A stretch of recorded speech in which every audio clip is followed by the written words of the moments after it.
Kalaboso ang isang hired killer dyan po sa Binyan City, Laguna. Yung suspect umamin na inupahan siya para patayin ang biktima ng dati nitong kasama sa trabaho. Martin Banag sa balita. Exclusive!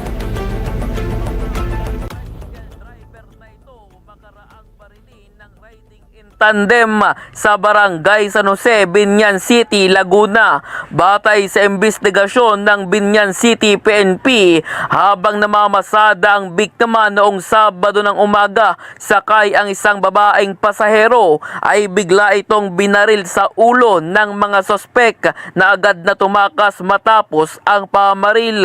Isinugod pa ang biktima sa ospital, ngunit nasawi rin ito. So, pagdating po namin doon sa Perpetual, sinusubukan po siyang i-revive dahil po sa tama ng biktima sa kaliwang bahagi ng kanyang ulo. So, at around 8 in the morning po, dito po namin napag-alaman na siya po ay nag-expire na according po sa kanyang attending physician. Agad namang nagsagawa ng backtracking at manhunt operation ang mga otoridad dahil dito naaresto ang driver ng motorsiklo at gunman. Nakumpiska rin ang baril at motorsiklo na ginamit sa krimen.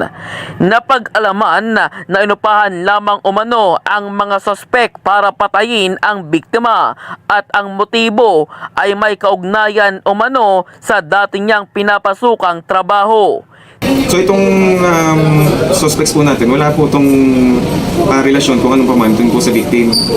Accordingly, sila po ay inupahan lang ng isang ng ating principal suspect na sa ngayon po hindi ko po muna pwedeng banggitin kasi ongoing pa po yung in-depth investigation, sir.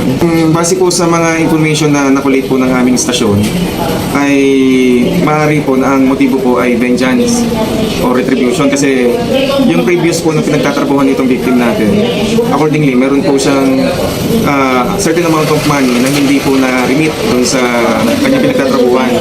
Dagdag pa dito ng PNP, ang mga sospek ay may dati ng mga kaso. Ang driver ng motorsiklo ay robbery at may kinalaman sa illegal na droga, at ang gunman naman ay homicide, illegal na droga at carnapping, ngayon lamang 2025. Sa ngayon, ang mga sospek ay naharap sa kasong murder. Martin Banaag para sa Mata ng Agila. Matatag, matapang, matapat.